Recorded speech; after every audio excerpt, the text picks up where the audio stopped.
IC तहसील शाहपुर आबिद मुमताज़ ने अमन committee में इमरान के इजलास से खिताब करते हुए किया कि मुहर्रम अल हराम के दौरान क़याम अमन के लिए अमन कमेटी में इमरान इंतज़ामिया के दस्तो बाजू बनेंगे और किसी भी मशकूक हरकत की फौरी इत्तला देंगे। शाहपुर सर्कल के तमाम पुलिस अफसरान के साथ मेरे ज़ाती नंबर अमन कमेटी में इमरान के लिए दस्तियाब होंगे।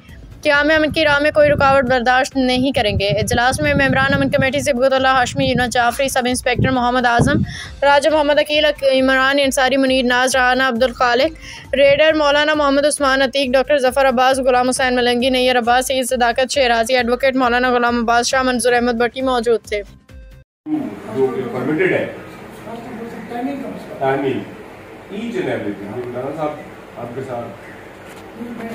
रास्ते में रहेंगे, हमारे साथ ही होते हैं, बड़ा अच्छा मामला को सेटल करते हैं। पहले भी हमारा आप लोगों ने इनके साथ भी और हमारे पुलिस एडमिनिस्ट्रेशन सबके साथ रास्ते में रखें।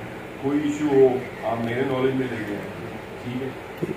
और बाकी अल्लाह पाक खैर करेगा, क्योंकि ये मुझे लगता है मीटिंग लंबी हो जाएगी। आप लोगों को ऑब्जर्वेशन है तो बता दें।